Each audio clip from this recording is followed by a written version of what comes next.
வணக்கம். Welcome to கதை திரட்டு audio books. இந்த வீடியோவில் நம்ம என்ன கதை கேட்க போகிறோம்னா, இங்கிவனை யான் பெறவே சிறுகதை. நம்ம சேனலை இது வரைக்கும் சப்ஸ்கிரைப் பண்ணாதவங்க சப்ஸ்கிரைப் பண்ணுங்க. பக்கத்தில் இருக்கிற பெல் ஐக்கானை கிளிக் பண்ணி ஆல்ங்கிற ஆப்ஷனை ப்ரெஸ் பண்ணுங்க. ஹைப்புங்கிற ஆப்ஷனை கிளிக் பண்ணி இந்த வீடியோவை ஹைப் பண்ணுங்க. வாங்க கதைக்குள்ள போகலாம்.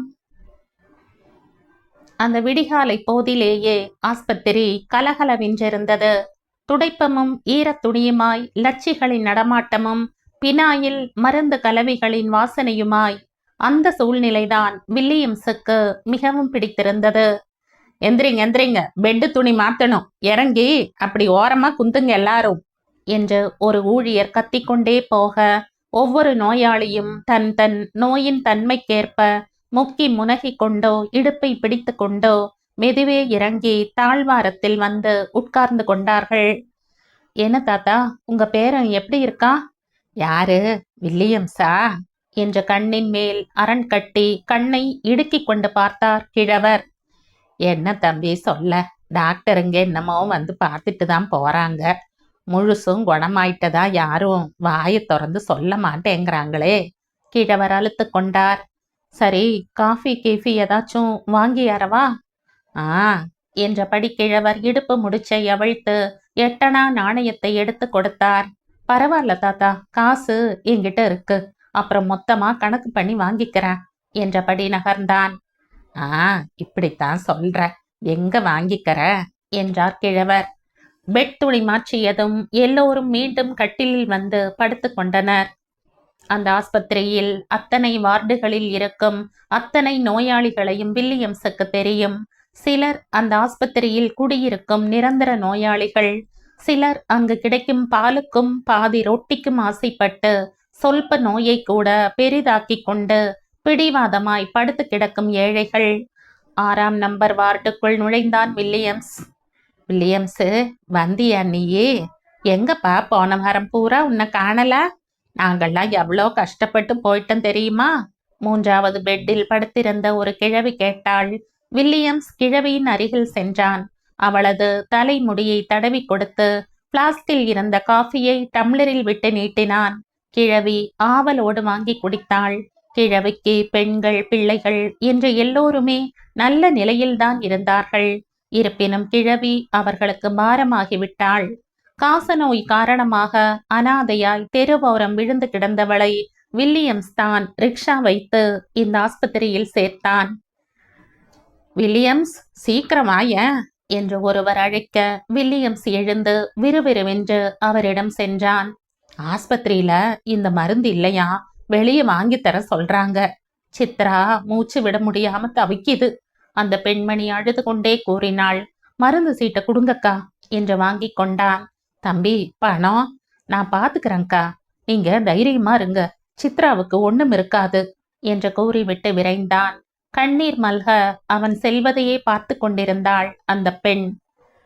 வில்லியம்ஸ் யார் என்று அங்கு இருப்பவர்களிடம் கேட்டால் ஒருவருக்கும் சொல்ல தெரியாது. ஆனால் அவன் இல்லாவிட்டால் அங்கு இருப்பவர்கள் தவித்து போய்விடுவார்கள். நீ யாரு தம்பி, இப்படி எங்களுக்கு காசு பணம் பார்க்காம செய்கிறையே என்று யாராவது கேட்டுவிட்டாலும் வில்லியம்ஸ் பதில் சொல்லிவிடப் போவதில்லை. அந்த புகழ்ச்சி ஒருவித கூச்சத்தை ஏற்படுத்த சிரித்துவிட்டு நகர்ந்து விடுவான். தினமும் காலையிலேயே வந்து விடுவான். யார் யாருக்கு என்னென்ன தேவையோ அதை வாங்கி தருவான். கேன்டீனுக்கு போக வேண்டுமா, கூப்பிடு வில்லியம்ஸை. வீட்டுக்கு சென்று ஏதேனும் எடுத்து வர வேண்டுமா, சலிக்காமல் எத்தனை முறை வேண்டுமானாலும் போய் வருவான். காசு பணம் தேவையா, ஒரு வார்த்தை சொன்னால் போதும், அடுத்த நிமிடம் கிடைத்துவிடும். கை கால் அமுக்க வேண்டுமா, சொல்லக்கூட வேண்டாம், அவனே புரிந்து கொண்டு இதமாய் பிடித்து விடுவான். யாருக்கு வேண்டுமானாலும், ஏன் சிலருக்கு பெட் பேன் கூட வைத்திருக்கிறான், அருவெறுப்பு ஏதுமின்றி. வில்லியம்ஸ் வந்துவிட்டால் போதும், ஆஸ்பத்திரிக்கே ஒரு பிரகாசம் வந்துவிடும். நோயாளிகள் தங்கள் வியாதியையே மறந்து விடும்படியாய் நகைச்சுவையாய் பேசி சிரிப்பதில், சிரிக்க வைப்பதில் அவனுக்கு நிகர் அவனே. அங்கு ரவுண்ட்ஸ் வரும் டாக்டர்கள் அனைவருக்கும் கூட இவனது பேச்சு சிரிப்பை வரவழைத்துவிடும். சிடுமூஞ்சி டாக்டர் என்று பெயர் வாங்கின ராமலிங்கம் ஒரு முறை ஒரு நோயாளியை பரிசோதித்துவிட்டு, ஒரு எக்ஸ்ரே எடுத்து உன் ஹார்ட்டை பார்க்கணும்ப்பா என்று சொல்ல, எக்ஸ்ரே எடுத்தா பிளாங்கா இல்ல இருக்கும் டாக்டர் என்றான் வில்லியம்ஸ். ஏன்பா அப்படி சொல்ற? அதான் இந்த ஆளு என் இதயம் என்கிட்ட இல்ல, என் காதலி கமலா கிட்ட இருக்குன்னு இல்ல அடிக்கடி சொல்றாரு என்று சொல்ல, ராமலிங்கமே பக் என சிரித்து விட்டு நைஸ் பாய் என்று அவன் முதுகை தட்டி கொடுத்து விட்டு போனார். வில்லியம்ஸ் மருந்தை வாங்கி கொண்டு வந்து சித்ராவின் தாயிடம் கொடுத்தான். எவ்வளோ ஆச்சு வில்லியம்ஸ்? என்ன, ஒரு 2000 தான், கொடுத்துறீங்களா? போங்கக்கா, போய் தங்கச்சிய முதல்ல கவனிங்க. ஹலோ ஆன்டி, அங்கிள் எப்படி இருக்காரு? நேத்தை விட இன்னைக்கு பரவாயில்ல வில்லியம்ஸ். யூரின் போகும்போது தான் ரொம்ப அழுவுறாரு. சரியாயிடும் ஆன்டி. அவருக்காக நான் இன்னைக்கு அரை மணி நேரம் ப்ரே பண்றேன் ஜீசஸ் கிட்ட. Thank you Williams. அப்புறம் இன்னொரு ஹெல்ப். சொல்லுங்க ஆன்டி. இல்ல, 3 மாசமாச்சு இவர் வேலைக்கு போய் வீட்டில இருந்து பசங்க வந்து பணம் கேட்குறாங்க. வேற வழி இல்லை. எனக்கு இவரை விட்டுட்டு எங்கேயும் போக பயமா இருக்கு. என்னோட செயினை தர்றேன், நான் சொல்ற வட்டி கடையில நான் சொன்னேன்னு சொல்லி செயினை கொடுத்து பணம் வாங்கிட்டு வந்துடுறியா வில்லியம்ஸ்? எவ்வளோ பணம் வேணுமாச்சி உங்களுக்கு? நீ கொடுத்துறேன்னு சொல்றியா? வேண்டாம் வில்லியம்ஸ். என் வீட்டுக்காரருக்கு பணத்தை கடனா வாங்கினா பிடிக்காது, தானமா வாங்கினாலும் பிடிக்காது.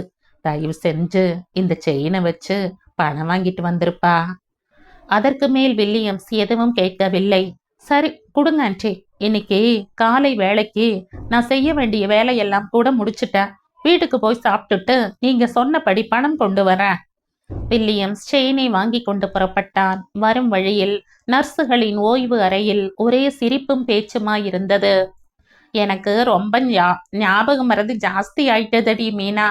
காலையில 3ஆம் நம்பர் பேஷண்ட்டுக்கு போய் பேதி மருந்து கொடுக்க போயிட்டேன். ஏண்டி, அந்த ஆளே பேதின்னு தானே வந்து படுத்திருக்கு. சரியா போச்சு போ.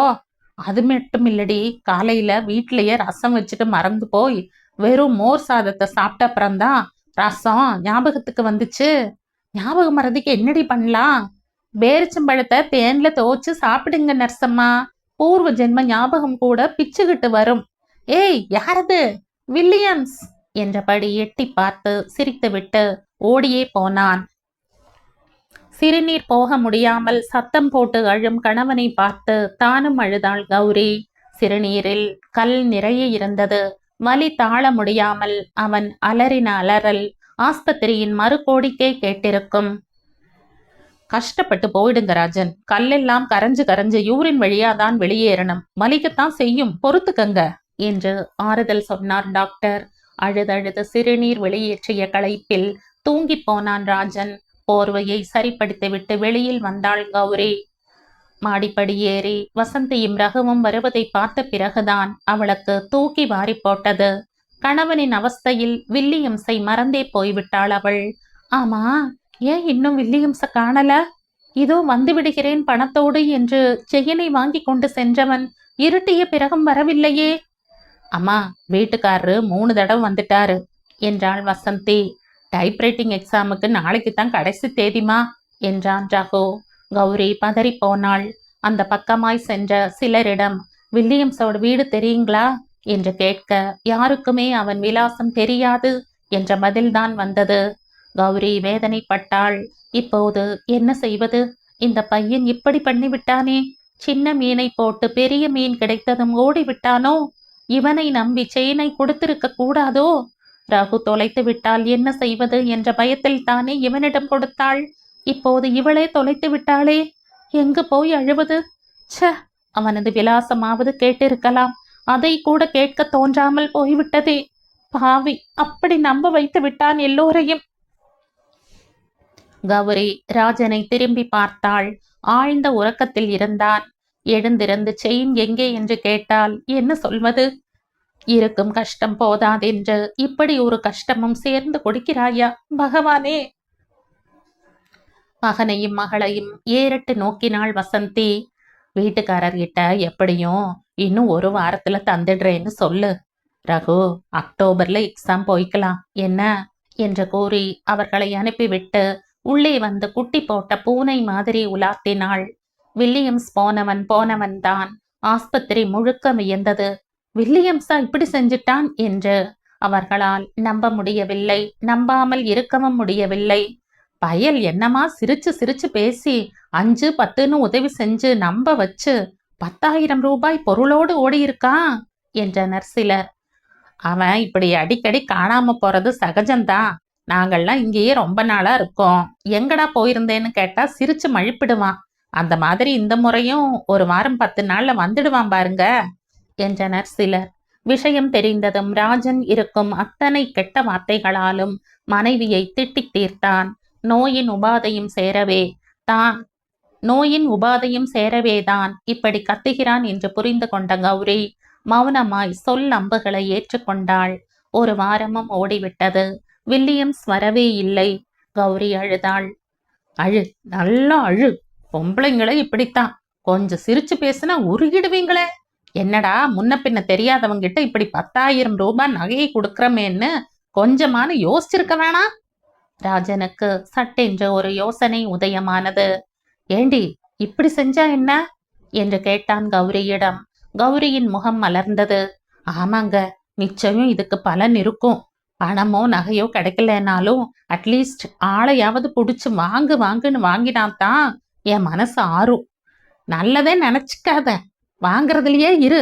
நகை கிடைக்கலனாலும் பரவாயில்லையா? மூதேவி ராஜன் திட்டினான். Hello, yes doctor Sathyan here. நான் டாக்டர் மிராண்டா ஹியர் டாக்டர். ஓ சொல்லுங்க டாக்டர், வெரி சர்ப்ரைசிங். எப்படி இருக்கீங்க? How is your son? அதை பற்றி தான் உங்ககிட்ட கொஞ்சம் பேசணும் டாக்டர்.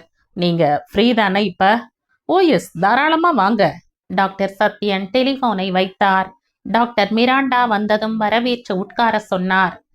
லாஸ்ட் வீக் நீங்கள் ஊரில் இல்லையா சத்யன்? ஆமாம், மனைவியை கூட்டிக்கிட்டு ஒரு சின்ன டூர் அடித்தேன். அதனால தான் உங்களுக்கு விஷயம் தெரியலைன்னு நினைக்கிறேன். என்ன விஷயம் சொல்லுங்க. என் சன் எக்ஸ்பயர்டான விஷயம்.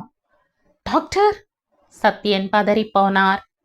எஸ் சத்யன், எப்பவும் போல அவனுக்கு இந்த முறையும் பயங்கர டெம்பரேச்சர், கை கால் முட்டி எல்லாம் வீங்கி போய் மூச்சு விட முடியாம சிரமப்பட்டு இந்த முறை தான் இறந்துடுவோம்னு அவனுக்கே தோணிடுச்சு.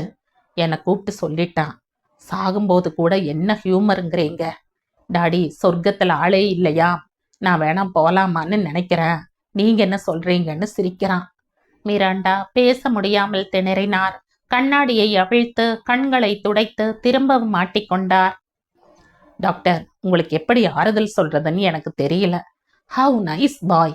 அந்த புத்திசாலித்தனமும் சுறுசுறுப்பும் நகைச்சுவை உணர்ச்சியும் ஆண்டவன் ஆனாலும் அவனை அழைத்து கொண்டிருக்க வேணாம். இப்போ நான் வந்ததே வேற ஒரு விஷயமா டாக்டர். நேத்து டிவி பார்த்தீங்களா? பார்க்கலைய? ஏன்? 8 மணிக்கு ஒரு அறிவிப்பு காட்டினாங்க. டேவிட்டோட படத்தை போட்டு அவனை எங்கிருந்தாலும் கண்டுபிடிச்சு ஒப்படைக்கணும்னு யாரோ ராஜங்கிறவர் புகார் கொடுத்திருக்கார். டேவிட் படம் அவங்களுக்கு எப்படி கிடைச்சதுன்னு தெரியல. என்ன காரணத்துக்காக அவங்க டேவிட்டை தேடுறாங்கன்னு புரியல. இல்ல டேவிட் மாதிரியே அவங்க பிள்ளையும் ஒரே சாயல்ல இருக்கானானும் புரியல. அட்ரஸ் நோட் பண்ணி விசாரிச்சேன். போலீஸ்ல அவங்க இந்த ஹாஸ்பிட்டல்ல தான் ராஜன் யூரின் ஸ்டோன் ட்ரீட்மெண்ட்டுக்காக அட்மிட் ஆகியிருக்கிறதா சொன்னாங்க. அதான் என்ன ஏதுன்னு விசாரிக்கலாம்னு வந்தேன். ஓ ஷியோர் என்ற சத்யன் அழைப்பு மணியை அழுத்தினார். பியூன் ஒருவன் உள்ளே நுழைய, டாக்டர் மூர்த்தியை கூப்பிடுங்க என்றார். மூர்த்தி வந்ததும் ராஜனை பற்றி விசாரித்தார். மூர்த்தி, எஸ் டாக்டர், நான் கூட கேள்விப்பட்டேன். நம்ம ஆஸ்பத்திரிக்கு தினமும் வந்து போவானே அந்த வில்லியம்ஸ் பையன், அந்த அம்மாவோட செயினை எடுத்துக்கிட்டு போனவன் திரும்பி வரவே இல்லையாம்.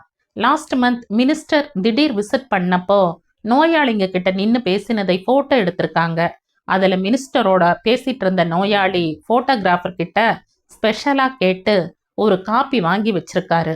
வில்லியம்ஸை எல்லாரும் தேடிட்டு இருந்தப்போ அந்த ஆளுதான் அந்த போட்டோவை ராஜன் கிட்ட கொடுத்திருக்காரு. அதுல மினிஸ்டர் பக்கத்துல அழகா சிரிச்சுக்கிட்டு இருந்த வில்லியம்ஸை மட்டும் டெவலப் பண்ணித்தான் ராஜன் டிவியில அறிவிப்பு செஞ்சிருக்காரு.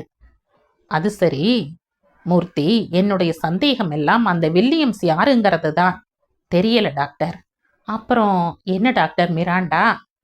இல்ல டாக்டர், இப்பதான் எனக்கு சந்தேகமே ஆரம்பமாயிருக்கு. யூனோ டாக்டர், கொஞ்ச காலமாவே டேவிட்டோட போக்கை புரிஞ்சுக்கவே முடியல. தன் மரணம் நிச்சயம் ஆயிடுச்சுன்னு புரிஞ்சு போனதாலோ என்னமோ அவன் போக்குல ஒரு மாற்றம் ஆரம்பமாயிடுச்சு. நல்லா படிச்சுக்கிட்டு இருந்தவன் ஸ்கூலுக்கு போறத கொஞ்சம் கொஞ்சமா குறைச்சுக்கிட்டான். ஆனா வீட்லயும் இருக்க மாட்டான். எங்கடா போனேன்னு கேட்டாலும் சிரிச்சு மழிப்பிடுவான். உடம்புக்கு ரொம்ப முடியலைன்னா தானாவே நர்சிங் ஹோம்ல சேர்ந்துட்டு எனக்கு தகவல் சொல்லிடுவான். கொஞ்சம் சரியானதும் திரும்பவும் பழையபடிதான். அவனுடைய நடவடிக்கைகள் எல்லாமே மூடு மந்திரமாவே இருந்துச்சு. சாக போகிற பிள்ளைங்கிற பரி உணர்ச்சியில அவன் போக்குக்கே விட்டுட்டேன். உங்க சந்தேகம் உங்க டேவிட் தான் அந்த வில்லியம்ஸ் அப்படின்னு தானே?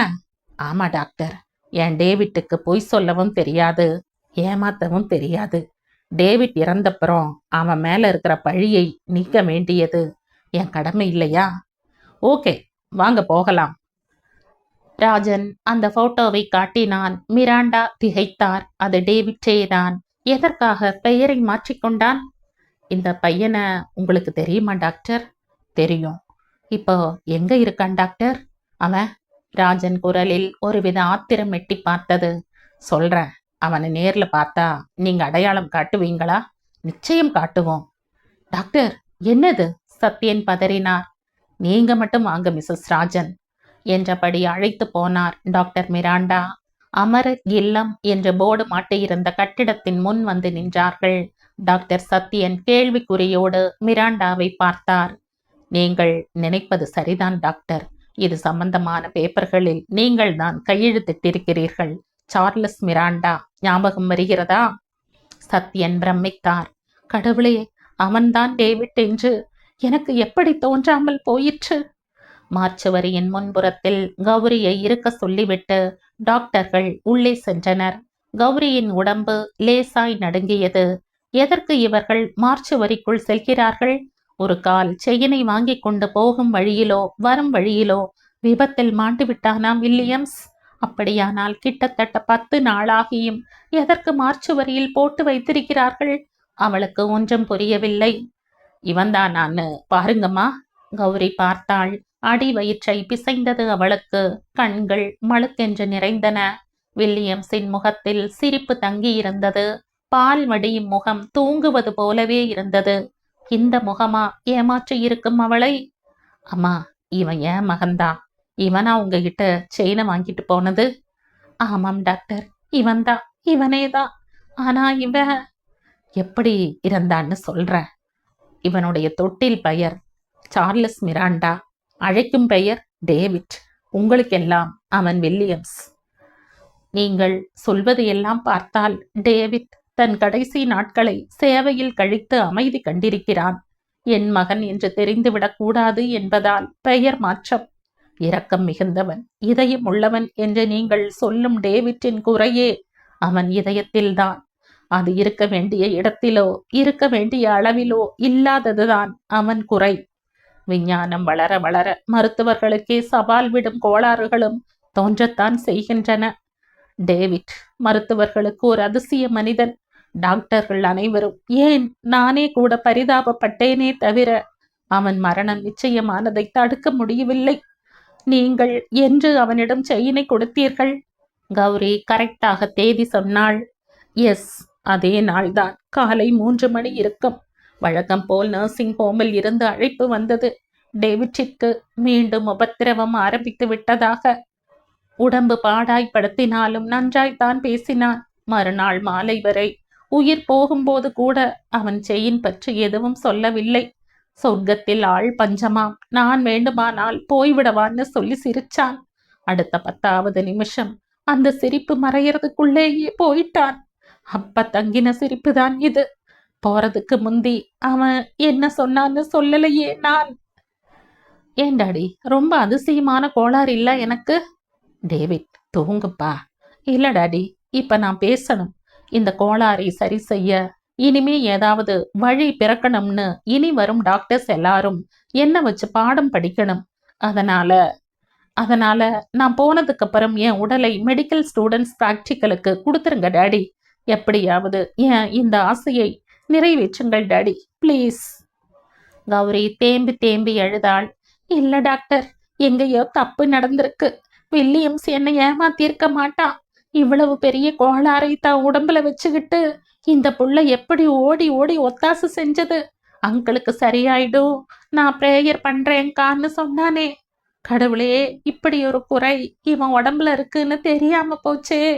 தெரிஞ்சிருந்தா இந்த ஆஸ்பத்திரி முழுக்க இவனுக்காக ப்ரேயர் பண்ணி இருக்குமே. அந்த செயினுக்கான பணத்தை நான் கொடுத்துடுறேம்மா உங்களுக்கு. வேண்டாம் டாக்டர், நிலையில்லாத இந்த வாழ்க்கையில நாம கத்துக்க வேண்டிய நல்ல விஷயங்கள் எவ்வளவோ இருக்கும்போது கேவலம் இந்த பொன் நகைக்கு போய் நான் ஆர்ப்பாட்டம் பண்ணிட்டேன். என்ன மன்னிச்சிருங்க டாக்டர், நகை இப்ப எனக்கு தேவையில்லை. கௌரி குனிந்து டேவிட்டின் நெற்றியில் முத்தமிட்ட போது அவள் கண்களில் இருந்து விழுந்த நீர்த்துளிகள் அவன் முகத்தில் கோடாய் ஓடியது. அதே நேரம் ராஜனை விசாரித்து கொண்டு ஒருவர் அவன் கட்டிலை நெருங்கினார். நீங்க தான் ராஜனா? ஆமா. உங்க மனைவி பேர் கௌரி தானே? ஆமா. எதுக்கு கேக்குறீங்க? 10 நாள் முந்தி வில்லியம்ஸ்கிற பையன்கிட்ட செயின் கொடுத்து பணம் வாங்கிட்டு வர சொன்னீங்களா? ஆமாங்க. ஆனா அந்த பையன் ஏமாத்திட்டான். செயினோட எங்கேயோ ஓடிட்டான், திருட்டு பையன். இல்ல சார், செயின் பத்திரமா எங்கிட்ட தான் இருக்கு. அந்த பையன் வரும்போதே உடம்பு முடியாம வந்தான். மூச்சு வாங்க வியர்த்து கொட்ட சிரமப்பட்டு பேசினான். உங்க வார்டு நம்பரும் பேரும் சொல்லி தயவு செய்து அடமான ரசீதையும் பணத்தையும் அவங்கிட்ட சேர்த்துடுங்க சேட். எனக்கு உடம்பு முடியல, ஆஸ்பத்திரியில் உடனே சேரணும். 1 வாரம் கழிச்சு அவங்கள வந்து பார்க்குறேன்னு சொல்லிட்டு ஒரு ஆட்டோ பிடிச்சு போயிட்டான். சரி, உடனே வரலாம்னு பார்த்தா கடை பார்த்துக்க ஆள் இல்லை. சாப்பாட்டுக்கு போனா எங்க அப்பா சீரியஸ்னு தந்தி வருது. உடனே ஃப்ளைட் பிடிச்சு பாம்பே போனா அப்பா செத்துட்டாரு. காரியம் முடிஞ்சு இன்னைக்கு காலையில தான் வந்தேன். வந்ததும் உங்க பணத்தை எடுத்துக்கிட்டு ஓடி வர்ற. பாவம், என்ன அவசரத்துக்கு நகையை வச்சீங்களோ, சூழ்நிலை என்னை எங்கேயோ விரட்டிடுச்சு. என்னை மன்னிச்சிடுங்க. என்னால பாவம் அந்த பையனுக்கு திருட்டு பழி. சேட் தன் பாக்கெட்டில் இருந்த ரூபாய் நோட்டுகளையும் அடமான ரசீதையும் எடுத்து ராஜனிடம் கொடுக்கும்போது கௌரியும் மற்றவர்களும் கண்கலங்க வந்து கொண்டிருந்தார்கள்.